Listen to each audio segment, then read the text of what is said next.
Okay, in this video we're going to be changing the starter on a 1994 Chevy Caprice station wagon with an LT1 350 5.7 liter V8.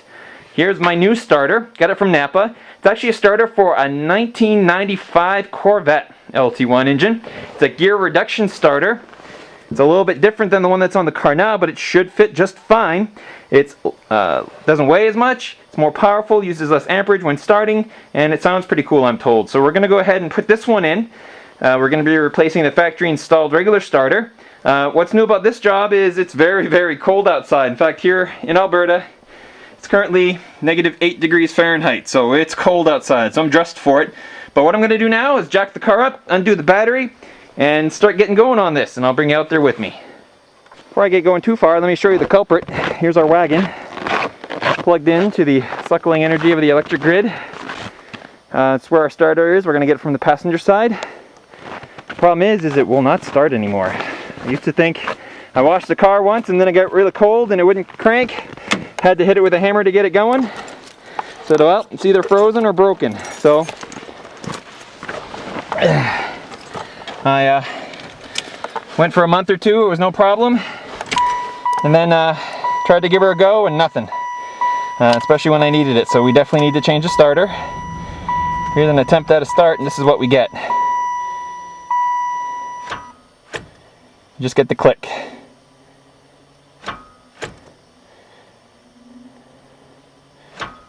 So it's happened before, you beat it, it works. It says I have a bad starter. So let's get this car in the air and get that thing out.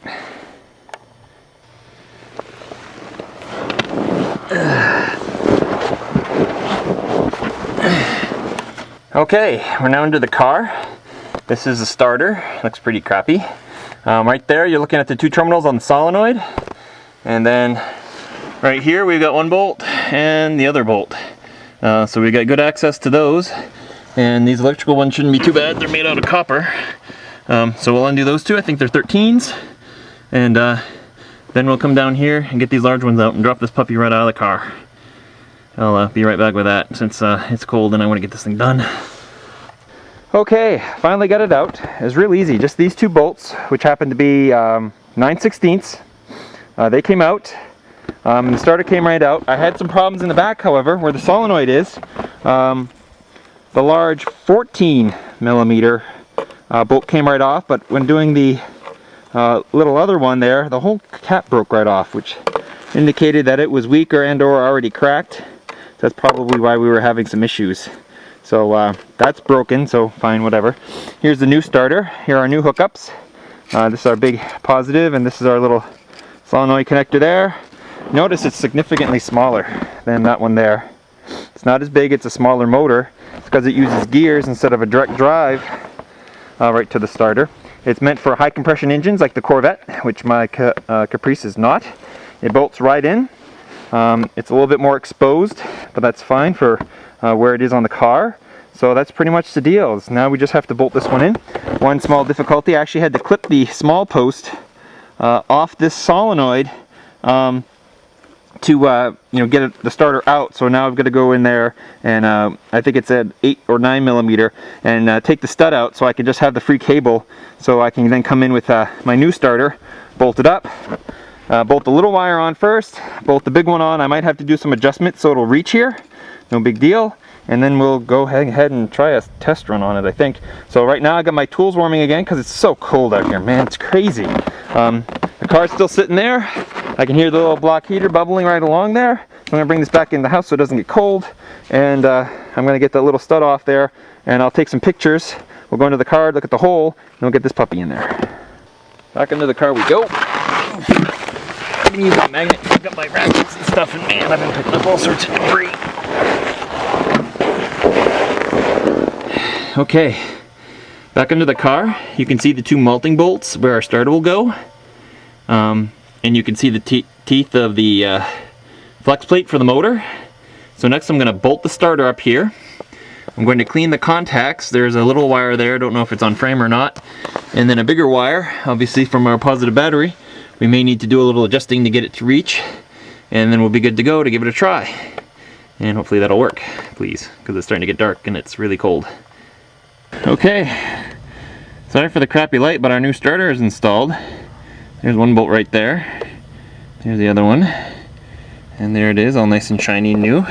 I had to release the positive cable bolt down to the frame to the starter so I could get enough to make the connections right up here, which you can't see because it's so dark. But now we're going to connect the battery up, make sure it doesn't blow us apart, and give it a start. Okay, battery's hooked up. Keys are in it. Ding, ding, ding goes the bell. All right, kids, cross your fingers. Let's see how this sucker sounds. Please be good.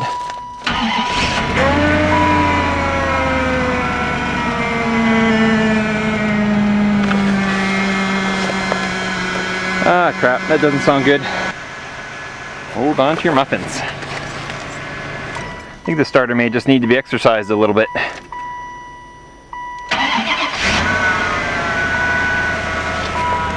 Tough to say where that winding's come from because my power steering pump whines like a bitch too.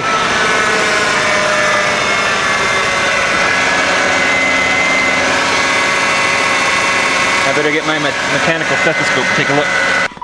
Alright, start number 4. See if we can pin the sound of that down. It sounds like that when it's cold. Always blame the starter, but hey, who knows. It's sounding better every time I start it. My power steering pump loves to whine when it's cold, that's why. So I have a mechanical stethoscope. This is essentially just a fancy stethoscope that lets you click on metal things.